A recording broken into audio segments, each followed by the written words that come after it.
G'day everybody and welcome to number 2 of Rapala Beyond the Bite. Well Mickey, I've been in my jumper the last couple of weeks now, and on the east coast here, you know what that means? It means Brim. So Brim fishing. So that's what we're going to talk about on the show today. So we're going to talk about all the tackle we use, what Rapala lures go well, all the tackle tips. Yep. And we've actually got a new segment, Hookup with VMC, where Mitchie, our VMC brand manager, has a great interview on bait fishing and what bait fishing hooks are good for Brim. So can't wait for that. Also, we're going to talk about our rookies and our trophy hunters. Also, I'm going to actually have a chat to one of our experts, which is going to be Steve Morgan, and we're going to talk about the differences between Yellowfin Brim and black Brim. Also, this month, we've actually got a really great prize pack to give away. So we've got about $250 worth of some of our Crush City baits, some of our VMC product. We've got a Crush City shirt, a Crush City buff, and our 13 fishing hat. So it's pretty simple this month. All you need to do tonight is, whether you're on Facebook or Instagram, is basically put down your favourite Rapala lure you like to chase Brim on. It's pretty simple.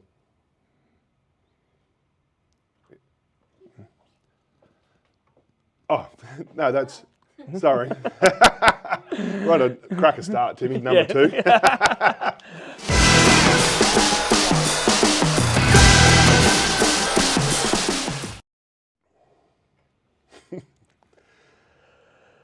Go, mate. So yeah, basically, we're going to talk about the tackle that we're going to use. So rods, lines, reels, all that kind of thing. So first of all, I'll have a chat about rods. Probably the best thing with Brim fishing, you don't really need a massive array of rods. 2 sort of rods that I like using. So if you like crankbaiting, all that kind of thing, something in that 1 to 3 kilos, and something with a pretty soft taper. So what I mean by that is the rod pretty much has a slow taper through the action of the blank. So when you're using cranks and all that kind of thing, you obviously don't want the hooks to pull. So so I really like something in that 1 to 3 kilo sort of bracket. And probably the all-rounder would be like a 2 to 4 kilo rod. So, and that rod will pretty much cover most of the other sort of aspects of Brim fishing, whether you like deep water fishing, you like top water fishing, throwing soft plastics, throwing blades, all that kind of thing. Your 2 to 4 kilos is going to get you through. And pretty much both of us would pretty much like a rod around that 7 foot, would get you out of trouble for most of the sort of situations. Obviously, you and me, we love our 13 fishing rods. We also have some of our Storm and Rapala rods. So that's probably the rods that both of us use.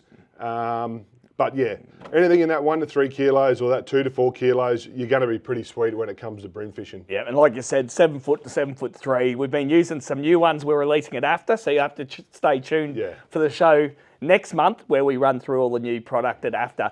But to go with those rods, pretty much, a 2 to 2,500 size reel, whether you're fishing braid or fluorocarbon straight through, just a small reel. You don't need a lot of drag for Brim, but it's just got to be smooth. Yeah, so if you've got that small reel, smooth drag, that's all you need to do to pair up on those rods. Yeah, 100%. And pretty much when it comes to line on these kind of things, again, because they're quite a finessey, like especially lure fishing is quite a finessey approach. Pretty much something from that 2 pound up to probably like a 6 pound main line is generally what I like to use. We have we've only sort of had the line out for probably about 12 months now. It's called Eggy, and it's like an X8 braid. So it's an 8 carrier braid. Probably the good thing about it, it's the line capacity, the line class of it.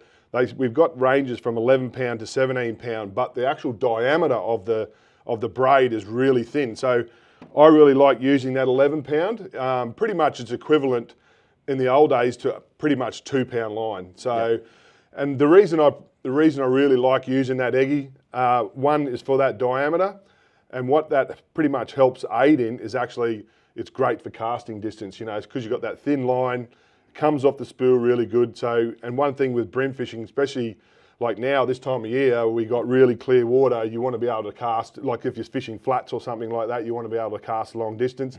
That thin line is really good for it. And again, if if you're like us now, as I said, we got that deep water bite here with the winter period. That thinner line is really great for getting your lure down to the bottom quite quick. You know, like it doesn't have the drag in the water column, so that thinner line is definitely pretty much my tip to use when it comes to line. You try and use the thinnest line possible you can and breaking strain that whatever fish you're sort of targeting and the structure you're targeting. So. Yep. So that's really good, because I think it is important to, you know, have that feel, have that thin line to be able to fish deeper water easily. But then, because your braided line, I think, is always going to be stronger than your leader material that you use. So when fishing leader, I like fishing our Invisalign. So it's a harder leader. So when you're tying it, you can feel it's a harder leader, but it's got really, really good abrasion resistance. So if I'm fishing plastics, I like to run a fluorocarbon leader. Probably as I get older, 2 pounds too hard for me to tie now, so I'll fish 4, 6 or 8 pound, and a lot of time in the deeper water I'll fish that 8 pound leader. But if I'm surface luring for Brim, so if I'm throwing a popper out or a little walk the dog style lure, I'll fish mono leader, because 100%. Fluorocarbon sinks, so when you're fishing deeper plastics, your leader's sinking as well as the jig head, so you get really good direct contact. It's not holding that lure up. But if you're fishing surface lures, monofilament will float. So fishing those surface lures will allow you to have, you know, if you're pausing it next to a snag, or if a few fish are boiling it, when you go to work it again, it'll keep working as a surface lure. Whereas if you fish those smaller surface lures with fluorocarbon, when you pause it, you'll get a belly in the line. So when you go to work it, it'll actually pull the lure under and probably result in not hooking up on a fish. So that's where the leader's really important. So we've covered all the rods and reels and line and leaders we're going to use. What Rapala are we going to tie on?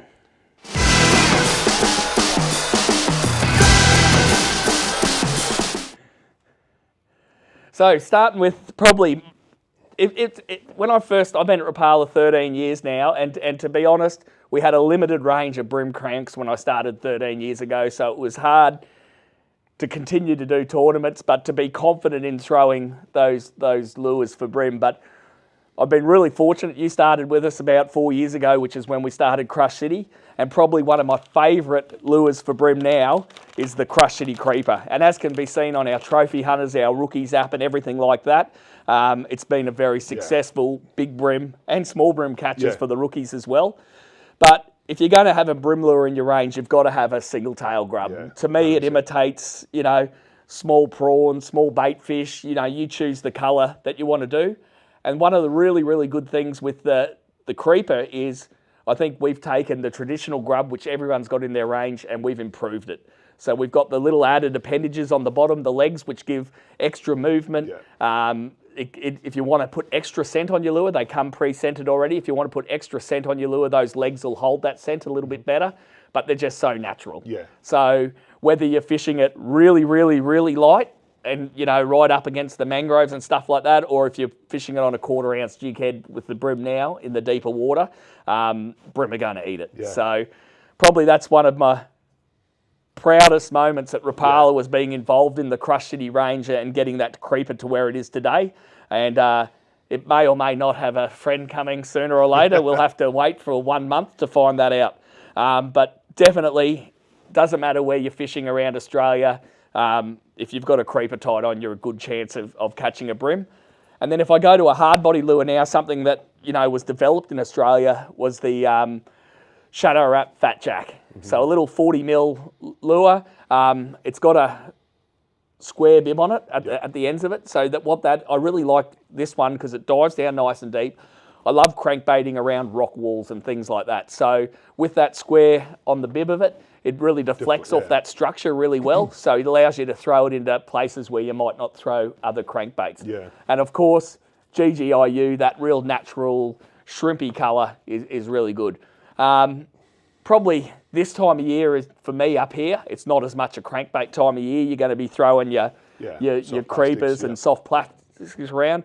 But summertime, when the Brim are spread more through the system, these little crankbaits are great. They're great for covering ground, and you know, I like it because it gets that little bit deeper to be able to target those deeper fish. Yeah, and it's got the as you said, it's good for covering water, and you know, obviously some of the colours in the range, you've got that UV in, and that GGIU's got that UV to it. So you know, there's something about UV and lures, and you know, a lot of those in that range you got that, so that's pretty cool. Yeah. I'll just jump in quickly. One thing I left out on the creeper, but plastics in general, for me, Brim are such a finesse feeder. So we're not going for a big reaction bite like you get from a jack or a bass or anything like that.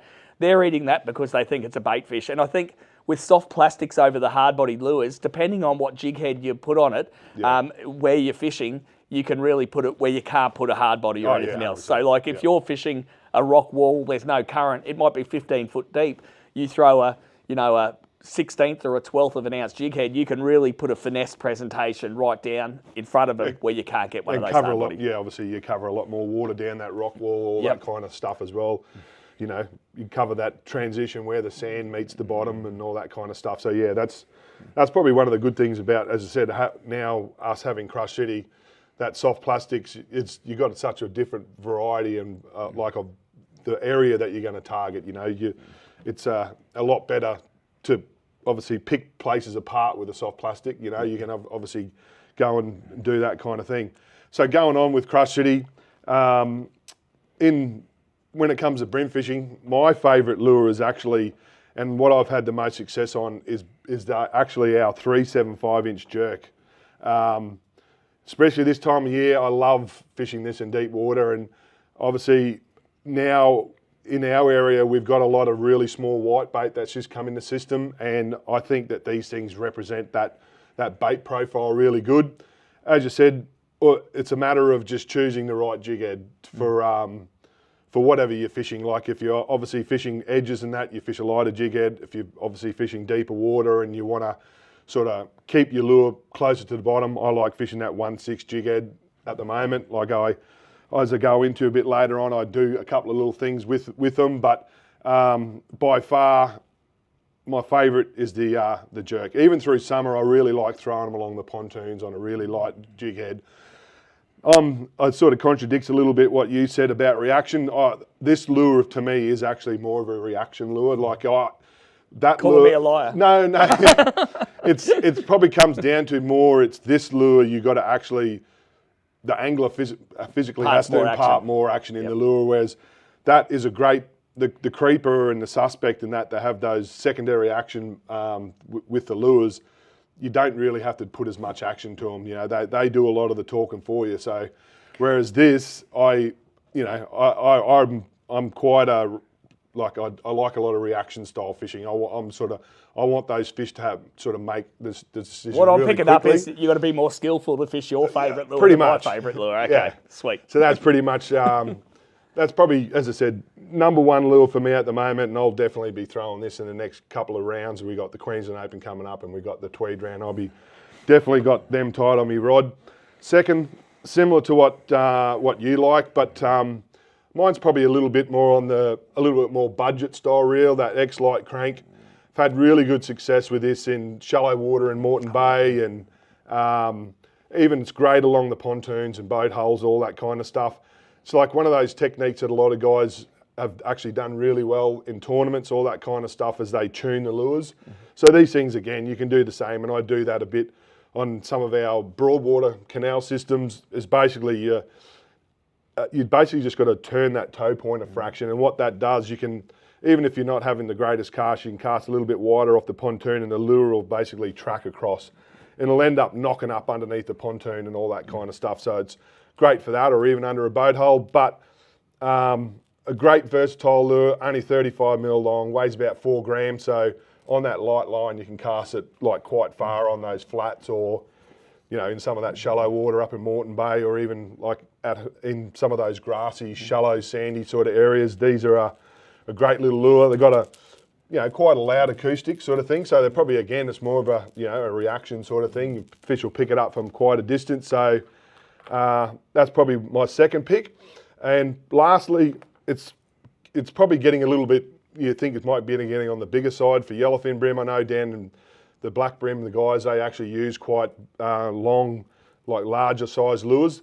I mainly use this lure, it's pretty much a certain time of year. So I like to throw this around sort of like just as you start coming into autumn, we start getting a lot bigger bait profile that comes in in our system, and these things represent it really good. So it's a X-Rap 08, and I do quite a jerky retrieve along the pontoons. Like I've had a bit of success doing that, and being that little bit big of a profile, sometimes you do find to get those bigger fish on that sort of thing because they're generally targeting that bigger bait profile that's in the system. Yeah.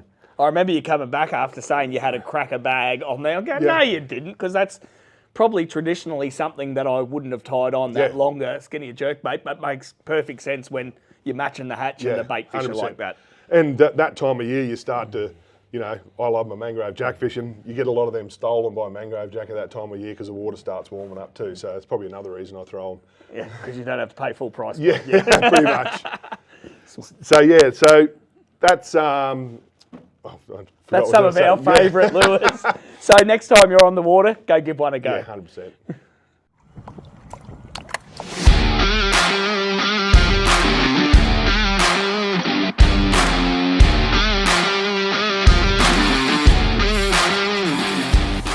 Hi, I'm Tim Morgan from Rapala VMC Australia, and today I'm going to introduce you to one of the newest members of the Rapala family, the Crush City Creeper. Undoubtedly one of the most popular soft plastics on the market is a single-tail grub, and the Creeper has taken the grub to the next level.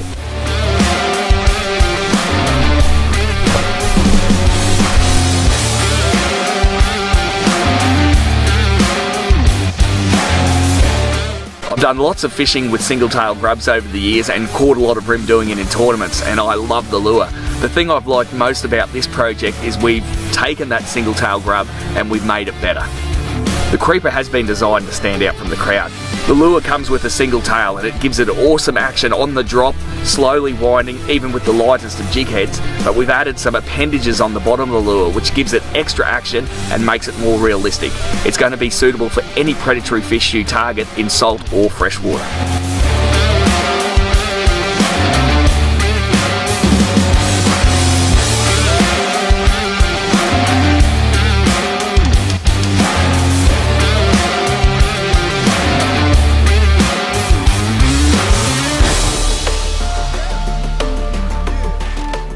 The Creeper's made with super TPE material, so it's really durable. So not only has it got the great action, it's durable and it'll last lots and lots of fish.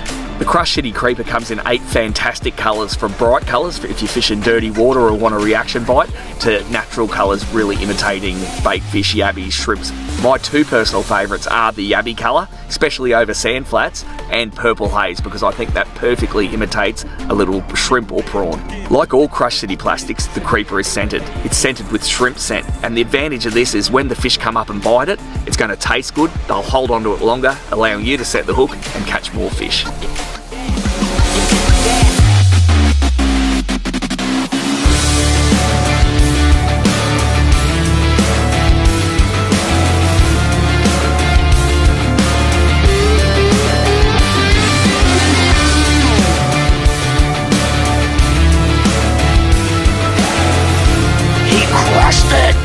Personally, I like to fish the Creeper on a jig head, anywhere from a 1/20th of an ounce all the way down to about a 1/6 of an ounce, depending on how deep the water is, how fast the current's flowing. I like to fish it on a size 2, 1 or 1/0 hook, depending on what species you're targeting.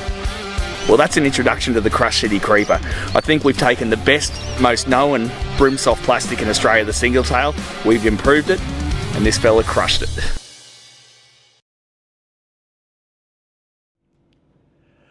G'day guys, remember we're running a comp tonight, so just tell us your favourite Rapala brim lure and you can go into the draw. Jess will pick out the winner with a $250 prize pack worth of some great brim lures.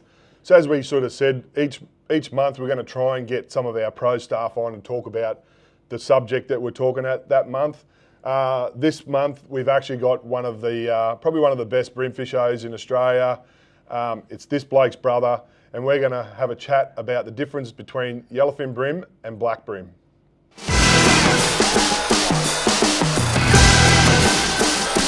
We've got our expert brim fisherman, Steve Morgan.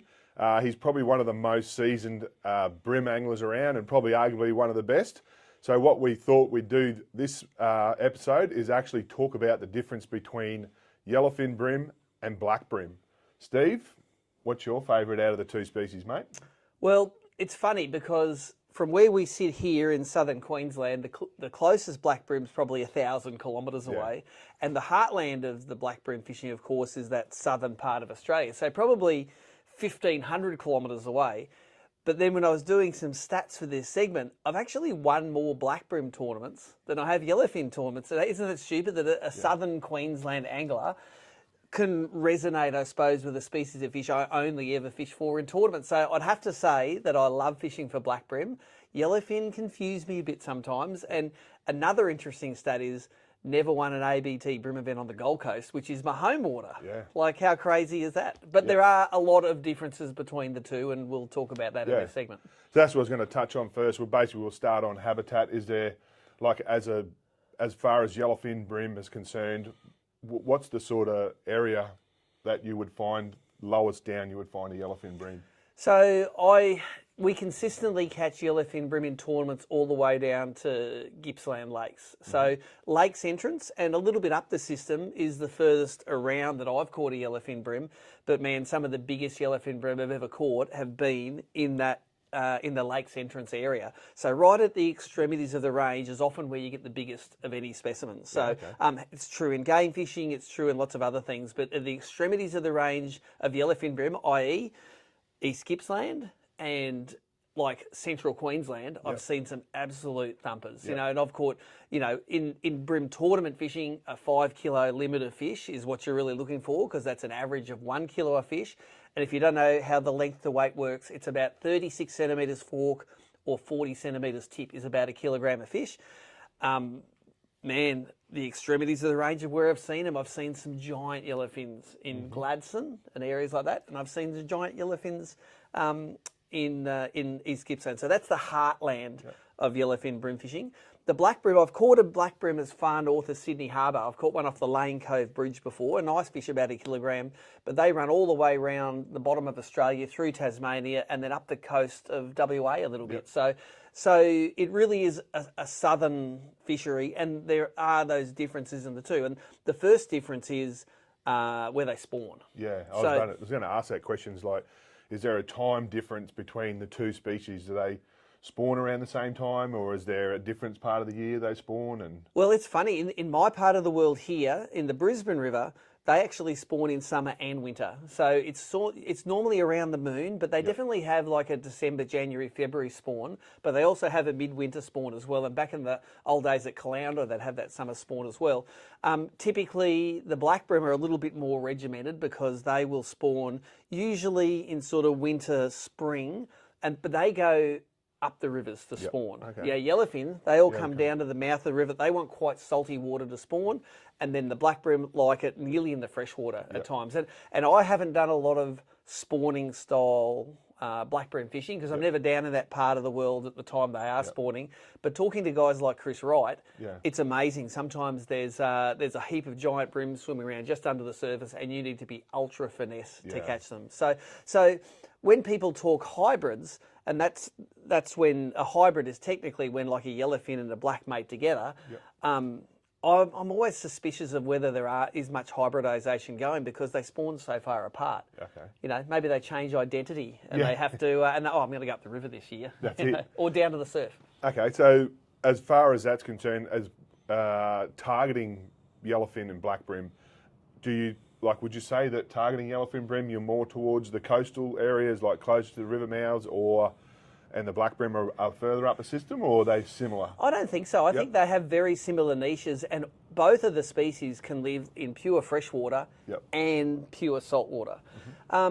And there are some techniques, like if you wanted to put on a fat jack and just throw it out and wind it in, you will catch both species. But I think both species have some sort of idiosyncrasies. And if I was to maybe categorise them, I think yellowfin are probably a little bit more aggressive. They probably pull a bit harder on the hit. They probably school a lot more and they compete for stuff a lot more. Black brim are a bit more laid back. If you find one yellowfin brim, one black brim swimming along by itself, you can probably catch it. One yellowfin brim by itself, it's like, they're like I was hard. going to ask that question. Do you think it's more of a pack where they've got to make a decision quite quick to get a feed sort of thing. So yellowfin are probably more aggressive feeders than black brim think as far so. as it goes to lure fishing. I think a lot of the times yellowfins school pretty tightly and they want to be the first one to that lure. You know, whether it's a crankbait or a jerkbait or a plastic, they're going to be racing to fight to get it. Again, the black brim just seem to be a bit more, I don't know, a bit more classy than the yellowfins. You know, they probably sip the tea, whereas the black brim, the yellowfin just scull it. You briefly touched on it, but I want to ask a question just before we go on to techniques and stuff. Which one do you believe fights harder? I reckon a big yellowfin probably does fight harder than a black, but, you know, I've had yellowfin. Yeah. If you get a fish which has both hooks caught in the corner of each mouth and all they're doing is concentrating on shaking it out, it doesn't matter what species it is, it won't fight real hard, and that's awesome in a tournament. Yeah. And if you hook it with a single plastic right in the corner of the mouth, both of them are going to go like a scalded cat. Yeah, okay. So going into technique stuff, you sort of briefly touched on it, like a crankbait technique. As far as black brim, because I don't really know much about black brim fishing, what would you say your number one lure, if you had to go chasing black brim, would be? Like a technique Pacific style lure? Well, I'd like a jerkbait. Okay. You know, like a little 6 or 8 centimetre husky or one of the little the X-Wrap, Max-Wrap. So the small shallow diving jerkbait with a little bit of chrome in the side, man, in Tassie, in WA, in Victoria, they love a retrieve where the fish are up feeding in the shallows, big long cast with the jerkbait, and you want to wind it down and it's nearly like a rip. You sort of give it a couple of twitches so the lure goes jerk, jerk, and they nearly always hit it on the pause. So it's like a jerk, jerk, pause, and then you're waiting for the fish to hit it. If you were talking yellowfin, it would be a crankbait for me. And a big long cast with the crankbait impacting something, either the bottom, rock bar, snag, bridge pylon. Whenever that lure bounces off something, that's when the yellowfin want to hit it. But then if you say, screw that, I just want one lure to do it both, something like a crush city creeper on a 1/16th ounce head, that little sort of hop it off the bottom retrieve, both blacks and yellowfin really love it. As far as like hard body's concerned, top water fishing, do you think both species are fairly similar in the way they attack? Are they a lot easier, yellowfin, than a black brim? Or at times, blacks are suckers for top waters. Especially, I think blacks are more susceptible to if there's a termite hatch or an ant hatch or anything with insects on top. Blacks will come up and they'll sip it gently off the surface. If the cicadas are biting though, yellowfins see it there, and I think they come up to it and they just want to annihilate that. Again, it's the yellowfins are aggro and the blacks are classy. That's how they eat it. But they both love top waters. Yeah, okay.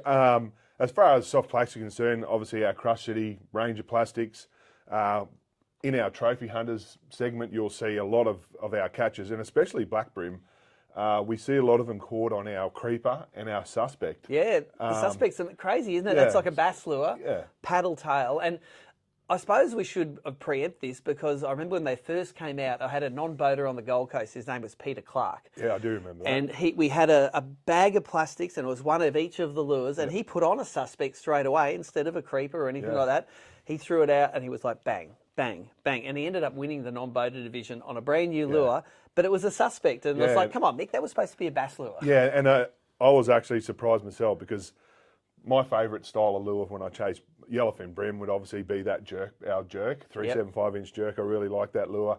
And I actually was fishing close to you, and that would have been the last one that I tied on in a tournament situation anyway, so that's pretty cool. But as I said, we find a lot of our Trophy Hunter and our rookies, a lot of our black brim and the big ones get caught on our Crush City creeper and our suspect. So that's pretty cool. It just shows you that you can learn, whoever you're fishing with, you can learn something off them. 100%. Yeah, we would never have tied that on. Pete ties it on. Bang, bang. Yeah, bang. and I know for a fact that Timmy tied it on the second day, and he was up there in the top 10 fishing the suspect. Oh, I tied it well. on too. Yeah. Don't worry. No shame here. If it's working, I'm tying it on. Yeah, 100%.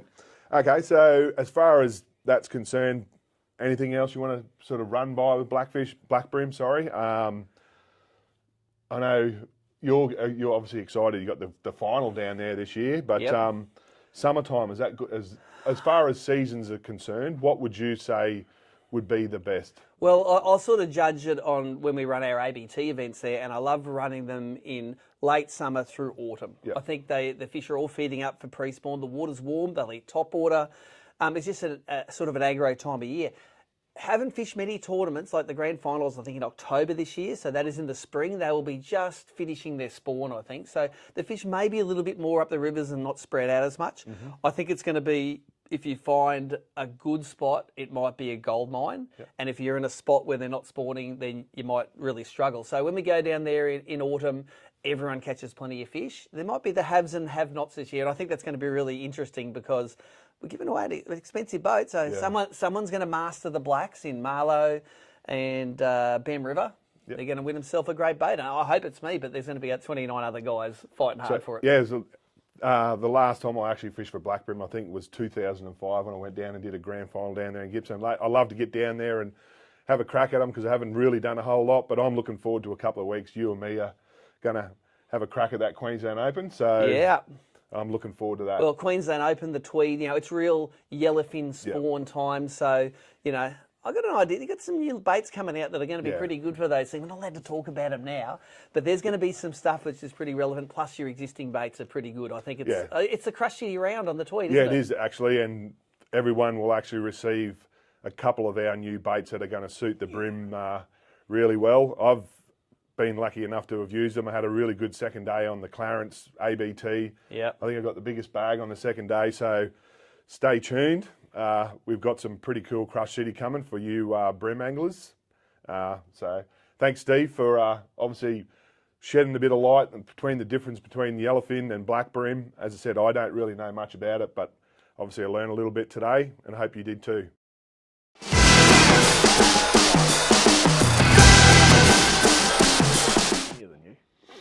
So now, we're going to talk some tackle tips.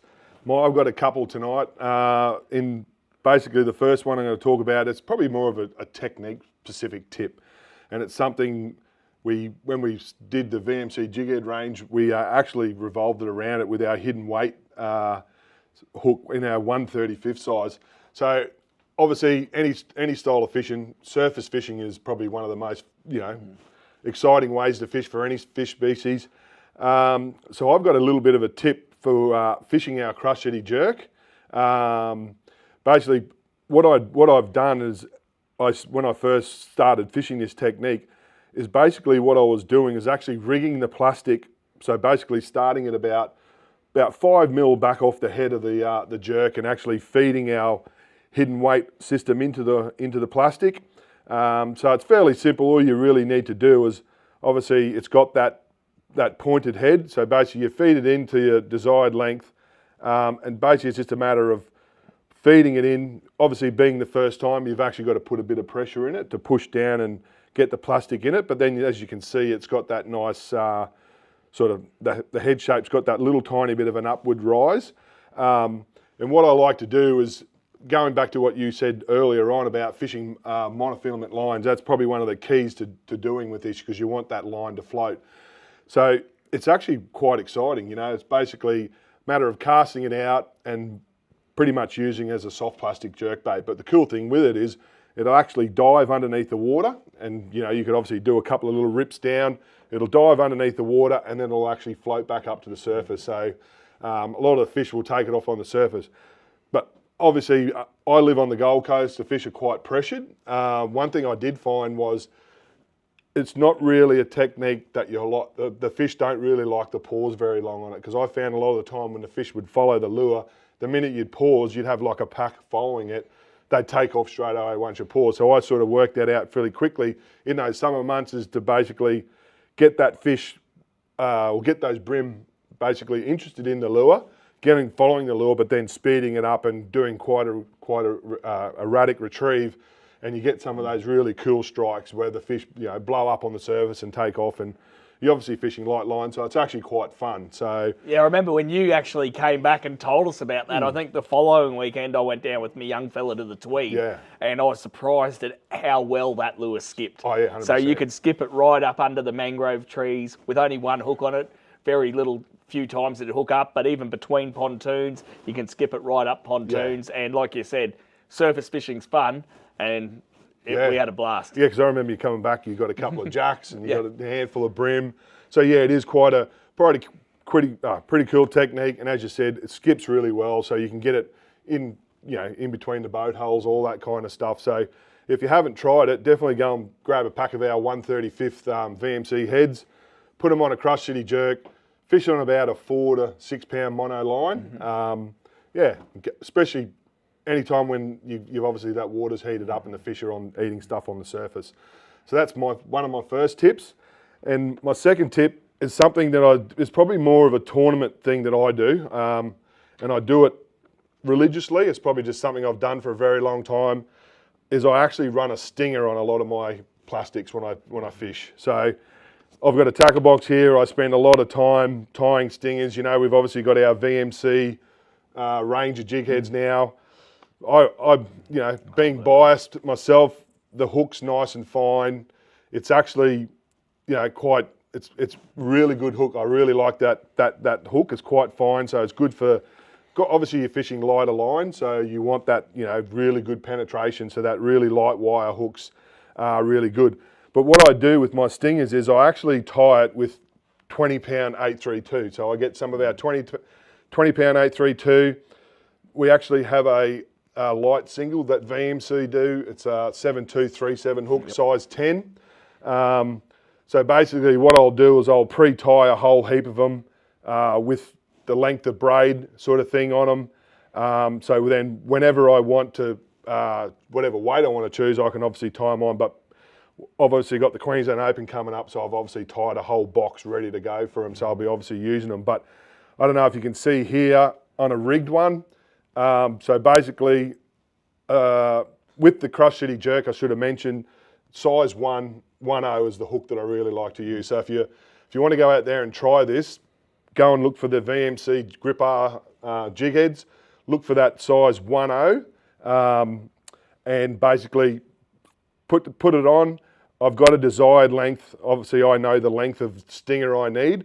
But what I like to have it done is it's actually rigged quite long, like right in the back sort of part of the tail. It doesn't affect the action at all. But when you're fishing a tournament, every single bite you want to stick. So in all honesty, when I've done a lot of, like, obviously fishing in tournaments sort of thing, I would catch more than 50% of my fish on that stinger a lot of the time when the fish are sort of like, especially on day 2 when the fish have had a bit of pressure, I want every sort of fish that's going to come up and nip at that lure to basically hook up. So my tackle tip, if you're every sort of weekend fisherman and you're missing a lot of bites, definitely go and try that stinger system out, because you're definitely going to catch some more fish. So that's the time to roll.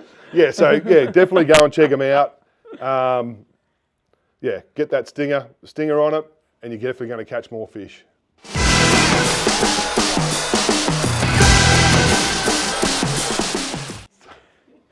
G'day. So I've got a couple of tackle tips as well. So probably for my first one is, I wasn't a believer to start with, but fluorocarbon straight through. Oh yeah. So if I'm throwing a crankbait for a brim, except if it's in really gnarly oyster racks, it'll be on straight through fluorocarbon.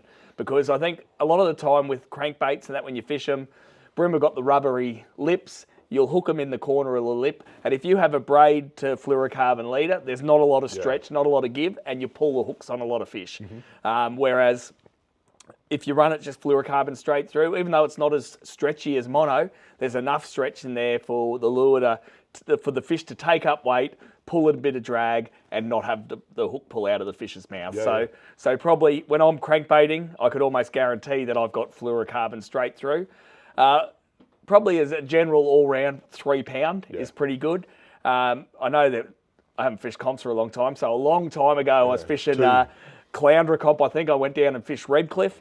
It was really rough and overcast the first day, and I was fishing 6 pounds straight through and caught heaps of fish. Next day, went down there, mill pond conditions, bright sunny conditions, started with 6 pound, didn't get a bite, went to 4 pound, didn't get a bite, went to 3 pound, got a few bites, and then it glassed right off, went to 2 pound, got my bag in about half an hour, then went back up to 3 pound because I lost a couple of fish as well. So I think poundage of line that you're using is very important. But definitely if you're crankbaiting with those trebles, because you're not always getting a good hook set on the inside, fluorocarbon's a must. But then we've talked a lot about plastics and everything as well. And for me, it's been a godsend getting the Grip R jig heads. But for me, I think the key for brim fishing, for a lot of the brim fishing I do, is using the lightest jig head you can in any situation. So this time of year where we're fishing deeper water, there's a lot of current, big this week there's been some big tides on the moon and things like that, you know, I might be fishing 6 metres of water with up to 1/6 of an ounce jig head to get your lure down. Whereas on the change of tide, when the fish don't bite as well, I might go to 1/16 of an ounce because I think the more natural you can make your imposter, your jerk, your creep or anything like that, the more bites you're going to get. Yeah, 100%. So I think it's really important in whatever situation you're fishing. Like you said, with your the jerk here on the hidden weight system, fishing that as a surface lure, like it's that light that the TPE's buoyant that it'll float back to the surface and you can fish it as a surface lure. So I suppose my tip is the lightest jig head you can. And we've actually got one of the new VMC Rapstack tackle boxes here, which our VMC Grip R jig heads fit in perfectly, which is probably a great segue to the next little segment because these things are tough. And Mitchie and I even managed to find out how tough they were yesterday.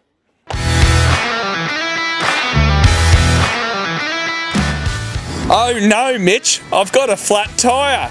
What are we going to do?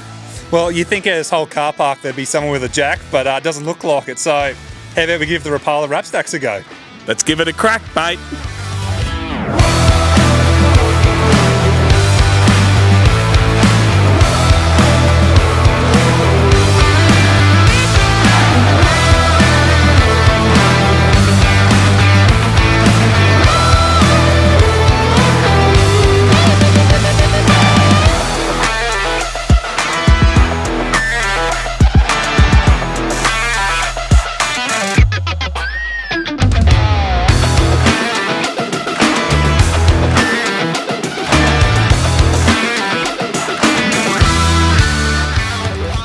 Well, Mitchie, I'm not sure if I'm excited, happy, or just shocked, but we actually pulled it off. We changed the Prado tyre with nothing but Rapstacks. Mate, I can't believe it. It's probably the first time in my life I've ever had to change a tyre without a jack. Some would even say that the Rapstacks are a jack of all trades. But no, seriously, tell your wife you need at least 6 or 7 of them in the car for safety reasons, of course, in case your jack fails. But do yourself a favour, get into your local tackle shop and check them out.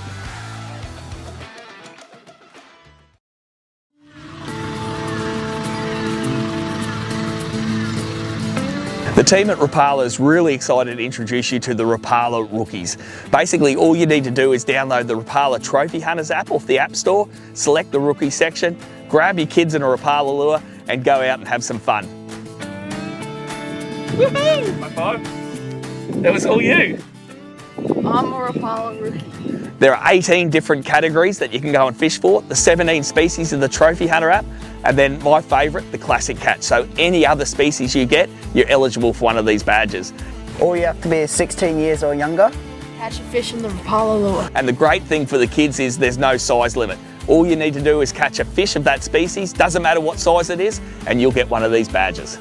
We'll also have some great prizes at the end of the year for each category, and also the Rapala Rookie of the Year will get a $500 retail prize pack. So get out there, go fishing, have a lot of fun, and get rewarded for doing it. Now you're a Rapala Rookie. You.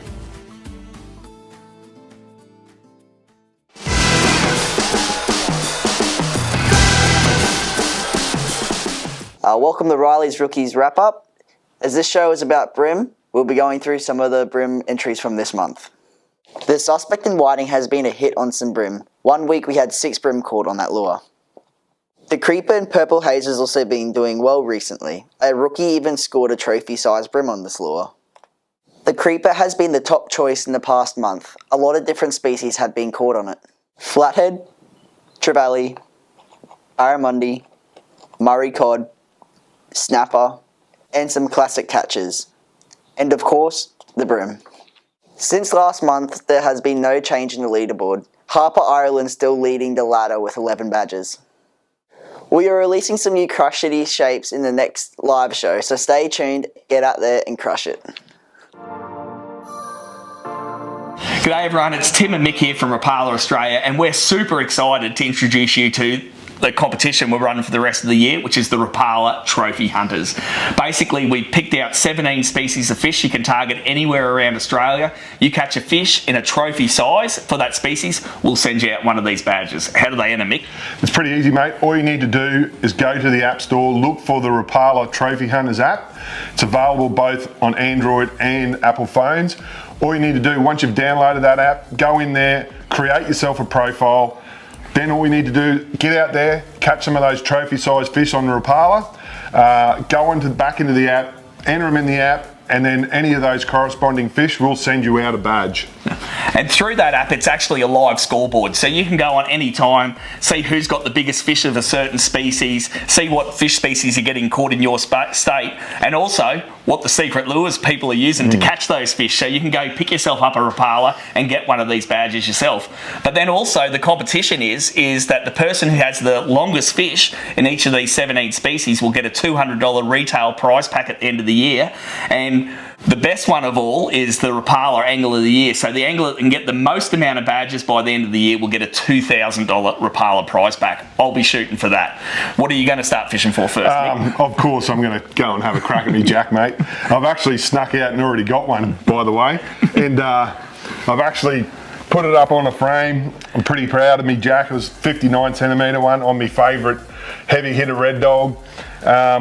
So yeah, got the badge in the corner and a bit of a picture of the fish so I can chuck it in my fishing room. So that's a great memento for that, mate. And you know, I may have snuck out as well, mate. And I managed to jag myself a 122 barra on X-Rap Pedo. And mate, I would have put mine in a small frame like yours, but the fish didn't fit, so I had to put it in this big one. But again, got the badge on there, mate. I'll hang it up in my fishing room here, and it's great memories for now and forever when you look at it. 100%, mate. So make sure you download the app, have a go at the comp, and win yourself some prizes.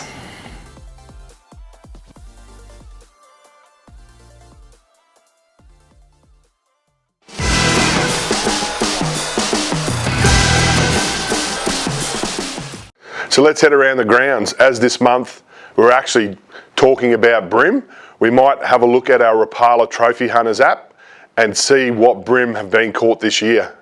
So far we've had 18 trophy Brim come through this year, ranging between 40 and 47 centimetres. So far when you go through the Trophy Hunter app, all of our big Brim have actually come on Crush City lures. So let's go in and have a look at what Crush City lures have actually done the damage. So we've had one on the Crush City Jerk 375 in Pearl Watermelon. So in Poster we've had 3 Brim in Yabby and Bloodworm colours. The Suspect, we've had 5 Brim in the colours Glow Shad and Pearl Watermelon. So lastly, the Creeper, we've had 9 Brim with 6 out of the 8 colours in the range being used. So by far that Crush City Creeper has been the standout lure. So since the last episode, we've actually had 8 more Brim entries, and all bar 2 have come on that Crush City Creeper. So if you want to get yourself a Rapala Trophy Hunter badge, I'd recommend head down to your local tackle store and definitely go and grab a couple of creepers. G'day guys, and there's still a few trophy hunter categories with no fish in them, so have a look at the app, get yourself a Rapala lure, and you might be taking a prize pack home at the end of the year. But I'm really excited to introduce you to a new segment that we've got happening for the first time this week, is Hookup with VMC. So we've got Mitch Petty interviewing Jason Didio from down on the central coast of New South Wales, who is undoubtedly one of the best Brim fishermen when it comes to bait fishing. Him and his old man Tony, they slay the fish. They got a Didio's, I should have worked that out, we'll put it on there anyway, but like huge following, but do a great lot of bread and butter fishing. So here's Mitchy interviewing Jason on all things VMC.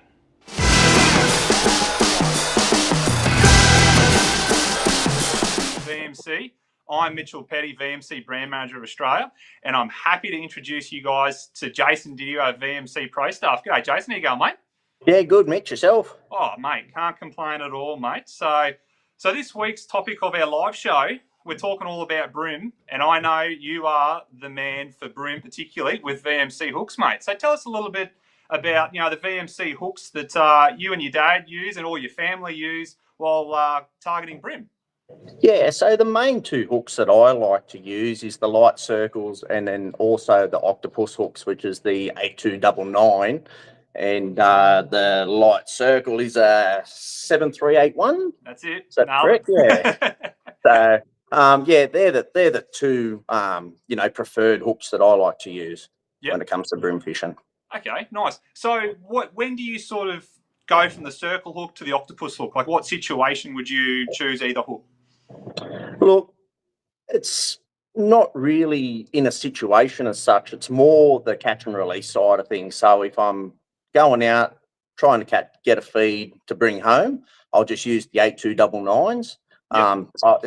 And then I'll go over to the light circles just to try and minimise that gut hooking and harm to the fish to be able to release them in good nick. Yeah, 100%. Well, mate, that's what it's all about, isn't it? Catch and release, and letting those fish grow for generations to come, eh? Exactly right, mate. Yeah. So they're the two definite hooks of choice, and then you've got the new bent worm hook as well. So if I'm fishing off the beach, especially using the worms and yabbies for bait, the bent worm hook with the bait keeper on the back of them certainly is the hook of choice when using them styles of baits as well. Yeah, nice. Yeah, so having those barbs running up and down the shank's really good to hold your bait in place. Exactly. Yeah. Yeah. Okay. Awesome. So, mate, in regards, so let's go a bit to. We'll talk about all the areas, I suppose. You just mentioned about brim in beaches and stuff like that. So when we go to estuaries, so let's say which is most common for a lot of people, and that's land based for brim in a lot of the estuary systems. What sort of bait do you sort of like to use to target them? I prefer my strip baits, like my hard strip baits. So mullet, bonito. Like myself being a bait fisherman as such, I like yellowtail fillets, salmon, like Australian salmon's another really good bait for brim as well. So I like using them hard baits. But if I'm down on the lower end of the river fishing like the sandy points or the beaches, then I start looking at the natural style of baits for down that way and getting your beach worms and your yabbies and even herring. Like if you're fishing off wharfs and stuff and you've got herring around, jig up a few herring, use them. You can't go wrong.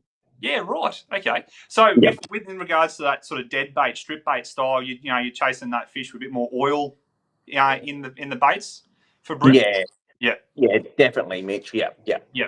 Okay. Yeah, nice. And it's funny, isn't it? Like, it's something that's not very common for brim, is using circle hooks, but they 100% work, don't they?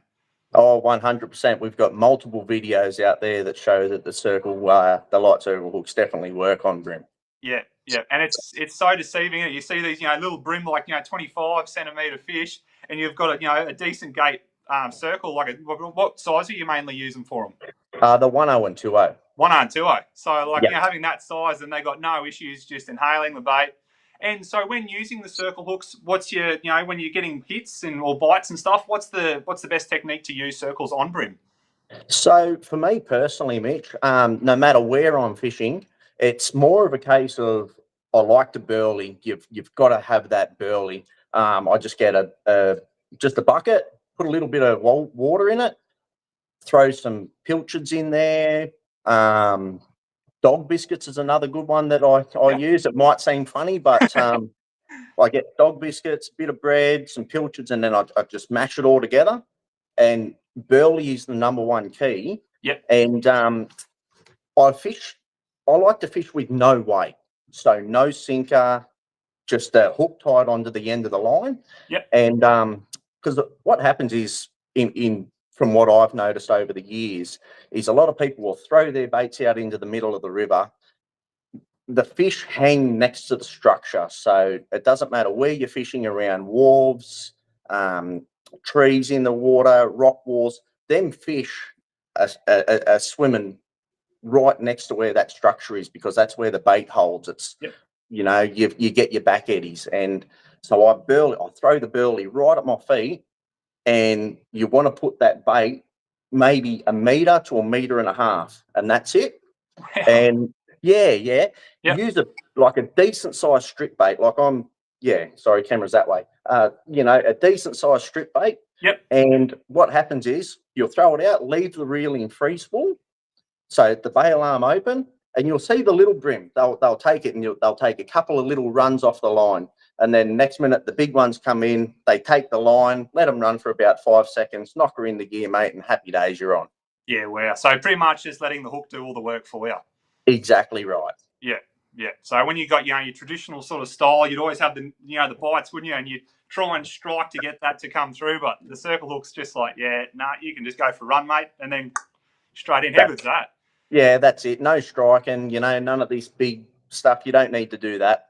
Yeah, yeah. And I suppose like making it so simple like that, how easy is that for like kids and stuff? That's that's what it's all about. That's why our videos try and go right into depth on showing people that you don't need to all this big heavy weight and throw out and bomb a bait to the bottom, because the fish just aren't in them areas to start with. Yep. Yeah, okay. No, well, actually, that's a really good point now to transition over to. So obviously, Brim are predominantly in your estuary systems and sometimes, venture out on the beaches and stuff. So when you are targeting Brim, what's some sort of structure that you're sort of looking for, mate? So in the river, I'm just fishing mainly fish around the wharves and rock walls. Yep. That's my preferred areas of choice. Try and find an area that's in like a back eddy, so you'll notice where the current's like running down the river, and then you'll get like a bit of a back eddy, and that's where I like to burley, because the burley stays in there and it actually brings the fish to you. Yep. If I'm fishing down on the lower reaches of the estuary around the sandbars and off the beaches, you're just looking for them sand drop off, so your gutters and that type of thing. And again, try and do it where there's not a whole lot of flow. Yeah. Oh, okay. Righto. So just a little bit less run for those Brim. They seem to concentrate in those areas. Yeah. That's what I find anyway. Yeah. Okay. Yeah. Right. Okay. No, that's really good to know that. So in regards to tides and things like that, we just brought a bit on about those fish staying out of the current. Is there a particular tide that you sort of like to sort of fish around, or a change or anything like that? No, the tide changes are always good. Definitely not going to argue with that. Like an hour either side of a tide change is optimal, I think, for nearly most species. But Brim, you will catch them on just about any tide when you're using bait, and especially if you've got a good burley trail going. Yeah. Okay. So having that burley trail, that's obviously creating the activity. And is it like the smaller Brim are the first ones to come up and investigate, and then the big ones just sort of hold back, but they're not too far away from the action?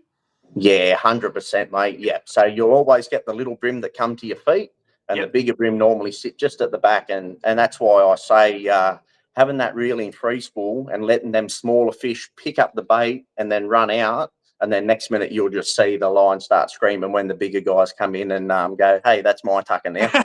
You've had your chance. So yeah, right. Okay. Well, that makes sense too, like not using a sinker as well too, so they're not feeling any weight, resistance when they're grabbing that bait and taking off. Exactly. Brim are very, very finicky, and they're very smart fish too. So, you can catch, you could see 100 Brim in the water, and you can catch one of them Brim out of that, and it can nearly shut them completely off. So having that, So having that burley and trying to keep them fish interested definitely makes a big difference. Yeah. Okay. And also too, like having that burley there, does that then allow you, guys to catch a few more Brim? As in, like you let a Brim go, it doesn't spook the sort of school, I suppose, where those Brim are congregating around a particular area that you're fishing. Yes, sometimes I've noticed them. It does make them go a little bit quiet, mate. But as I said, most of the time it keeps them fishing. It keeps the fish interested. So and by feeding them small ones the bait first, the bigger fish at the back don't seem to get as spooked as easy, because the little ones just carry it out, and then they know, oh, hey, this might be a bit different here. We'll come in and have a crack. Yeah, right. Okay. No, that's very interesting, mate. Line size too, I reckon. You can't be going out running 20-pound line when you're trying to chase Brim. Like I like to run 10-pound, so that's my preferred. Yep. And so braid to leader predominantly, like to a swivel, or No, so I just use my suffix 832. I normally run 10-pound braid straight up, and then I can change my leader sizes depending on what fishing I'm doing. So if I'm using lures and stuff, I can drop it back, but I just change my leader up to a 10-pound fluorocarbon, a suffix advanced Yep. 10-pound fluorocarbon. Yeah. Yeah, right. Okay. No swivel. I tie straight to the hook. Oh, right. Okay. So even connecting from leader to braid? Yeah. So just braid using an FG knot. FG, yep. And then straight to a hook. No swivel, no nothing. Just straight to the hook. Yeah, right. So just trying to keep it as natural as possible. Exactly, yeah. Yeah. Okay. No, interesting, mate. Well, mate, I've got a sort of a tough sort of question because it's been debated for years. But coloured hooks. So having your tin red hooks, your black nickel hooks, and your permasteel sort of hooks. I want to ask you, mate, have you got a preference having for tin red or black nickel, or is there like certain baits that you like to use and go, no, got to use this, tin red for worms or etc., mate? Look, I've heard a lot of the debates over the years. Yeah. And honestly, I've used all the 3 different coloured hooks. Yep. And I've caught fish on all 3. Yeah. I just predominantly stick with the black nickel. There's no reason behind it. It's just a natural looking hook. And look, the tin red, I've used them. I've used them on snapper. I've used them on brim, and I've never noticed a difference in my catch rate. Yeah. Oh, well, there you go. As I say, I use big baits and I try and hide the hook anyway. So yeah, okay. Oh, very good, mate. No, thanks for answering that because it's something that a lot of people get quite confused with. It's like you got all these coloured hooks and they're going, oh, what should I use? And no, that's why I thought it'd be a great question to ask you, mate, and see if you've noticed, any difference over your many, many, many years of targeting brim. Yeah, no difference at all. I can fish side by side, me, my dad, and my young fella, and we could all have different hooks on, different coloured, and it makes no difference. I think a lot of it comes down to bait presentation. Yeah, 100%. No, that's awesome, Jason. Well, mate, I think that's all the time that we've got. Thank you so much for all your insight, mate. Like I said, you've been around for years on social media and just doing just the bread and butter stuff for brim, and that's what it's so relatable, isn't it, for everyone to be able to do? Yep, 100%. There's nothing better than getting the family down to the river and getting the kids all involved in fishing because that's where it all starts. That's where I started. So 100%. And like when you talk about I've gone fishing, like it'd nearly be the whole population of Australia has at least tried to go catch brim and have caught brim on bait, land-based or on boats and stuff like that. So I think there's no better way if you're getting a start on brim fishing or you've been fishing for a while and just want to know those extra little tips, mate. We really do appreciate all the insight and little information from all your years on the water, mate. So that's it's been a pleasure having you, mate. Sounds great, mate, and thanks for having me on. It's been a good chat, and if there's anything that I can do for anybody, just reach out onto our socials and I'll be more than happy to try and help anyone. Yeah. So, mate, that's what I was just going to quickly say before we end this segment. If anyone wants to have a chat to you, mate, what's the best way for them to get in contact with you? Yeah, so go on to Facebook, Didio's Country to Coast Fishing. You can send the page a private message, or most of the times, if you just leave it in a comment, it will get missed because some of the posts go absolutely stupid. But if you send us a private message onto the page, I always try and get back to everybody. Yeah. No, that's awesome, mate. No, I appreciate that. Well, mate, thanks for your time. All the very best. Hope to see some more footage of some cracking brim getting caught on VMC hooks, mates. And we'll talk to you soon. Not a problem, Mitch. Thanks for the team at Rapala for having me on. Cheers, mate. Righto. All the best, eh? Well, that was a great lot of information there from Mitch and Jason. And sorry, I had a bit of a mental blank before that segment, but it's Didio's Country to Coast Fishing. Jason and his dad, Tony, do a heap of bread and butter fishing down around the Southwest Rocks area. Tune in and watch them because they will show you how to catch more fish. Yeah. So tonight we've pretty much done, we're going to announce the winner. So the winner tonight is from on YouTube, and his favourite Rapala lure is the Creeper. in that banana prawn colour. So if you don't mind, mate. Who was it? I said it, Rev and Real. I did say that. No, you didn't. Oh, sorry. So Rev and Real on YouTube, mate. Shoot us a message and we'll get that product out to you. Thank you.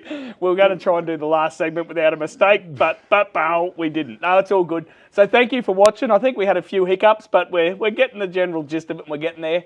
But really excited. Our next show is going to be live from the After Fishing Tackle Trade Show. So Wednesday, the 23rd of July. We have got a heap of new 13 Fishing, Rapala lures, VMC, Crush City, some new 13 rods. So we've got heaps of stuff to go through. So I think that's going to be a show you're not going to want to miss. I'm really excited for this show. So it's going to be good. So make sure you tune in, and that's us for tonight. But we're going to just go to it. If you want to know more about the Rapstack tackle boxes, I've been standing on a couple all night. They're pretty tough, but we'll go through the features with you now and see you next month. G'day guys, Tim Morgan from Rapala Australia, and I'm really excited to introduce you to a new range of tackle boxes we're just releasing now, the Rapstack series. The Rapstack series has 6 models in it, 3 3600 sizes and 3 3700 sizes. In the 3600 size, we've got a standard tackle box with dividers, so slim tackle box dividers for all your lures, bait hooks, sinkers, swivels, whatever you want to use in that. We've also got a open 3600 slim, which I find really good for putting pliers, scissors, leader material, all those little odds and ends you need when you go fishing. Really good, especially if I've got a backpack on walking a creek bank. Keeps all those tools and things like that together really well. And then we've also got probably one of my favourite ones, which is the foam 3600 size. So still a thin line fit like this. Great for soft vibes to lay them out flat, but what I like using it for is my trebles. So here's my barra trebles here, lay them out all the sizes, easily accessible to grab the size you want, keeps them nice and neat and tidy. From there we step up to the 3700 size boxes. So 3700 size, thin line box here, standard dividers for your lures and things like that. We've got 3700 size deep, which is awesome for bigger lures. So I love using it for offshore trolling and casting lures. So your XR mags, X-Rap mag sticks, explodes up to the 170 size, no worries at all. But also your big swim baits for cod and barra are going to fit in there great as well. And with the new range of Grip R jig heads, that deep box there really allows you to put those in there and easily access them. So if you want to put them in 10, 20, 30 or weights, do that in there easily, and they're really easily accessible. Also in the deep, we've got a open one as well. So this will allow you to throw a bit bigger things in, like pliers, lip grippers, say weigh and release mat and scales. So keeping all those accessories together so they're not going all over the boat or all over the bank if you're fishing. So pretty much a model in the range to suit most fishing situations. One of the cool features on it is they've got a single-handed heavy-duty latch. So open it up, single hand, close it again, really quick and easy. So that's available through all the models. They also come with 2 rewritable labels. So when you are standing them up in your tackle bag or in your boat, it's easily to see what's in what tackle box, so you can grab them at the drop of a hat. And another really cool feature is that they'll stand by themselves. So, you know, a lot of ones will fall over if you do it. So they'll stand up. So when they are in your boat, they'll stand there nice and easily. But they've also got integrated feet on the bottom with a bit of a design on the top. So you can actually sit them, stack them on top of each other, no worries at all. So for displaying in store, you can sit them on a flat surface like that and do it, or they'll come with a hook hanger on the top of it, which will allow you to hang them on a pegboard, things like that. And once you've used it, you can wiggle that off and get rid of it if you don't want it anymore. So these are super heavy duty material. So if you accidentally leave it out, drive over it in your car, they're that strong, it's not going to hurt them.